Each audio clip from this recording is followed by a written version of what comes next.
Hi guys, welcome back. It's Lisa. If you are new to the channel, welcome. I hope you will stick around and subscribe. Today I've got another super simple glam DIY for us. We're going to be making a glam crystal and mirror Christmas tree. So what you're going to need, you're going to need some of these rhinestone brooches, and this is from the bulk rhinestone embellishment pack from Totally Dazzled. Totally Dazzled is an online retailer of event decor, wedding decor, and so much more. I will have Totally Dazzled's information along with my custom affiliate links in the description box below for you guys to check them out. Now you will also need some silver glitter.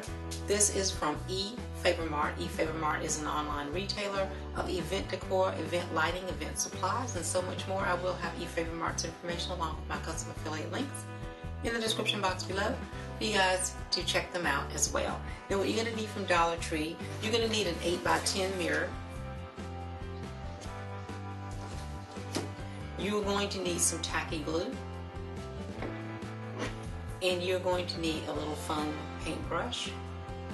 From Walmart, I have some peel and stick gemstones. You can find peel and stick gemstones on a half sheet size at Dollar Tree.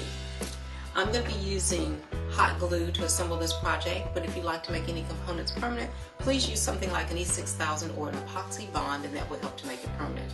These are the items that we'll need in order to complete this beautiful project, so let's get started.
Okay, you guys, didn't this Glam crystal and mirror Christmas tree turn out absolutely beautifully? This was so simple and easy to make. You can make this in any size you'd like, and it will work with pretty much any home decor style for the holidays. Well, let's go ahead and get started decorating with it. Well, there you have it, you guys. Another beautiful and super simple Glam DIY. I hope you all will give this easy DIY a try. If you like these kinds of Glam DIYs and Glam videos, please be sure to share my videos with your friends. And don't forget to give this video a thumbs up. If you are new to the channel, please subscribe and hit the notifications bell so that you don't miss any of the future uploads. And I will see you all in the next video. Bye-bye.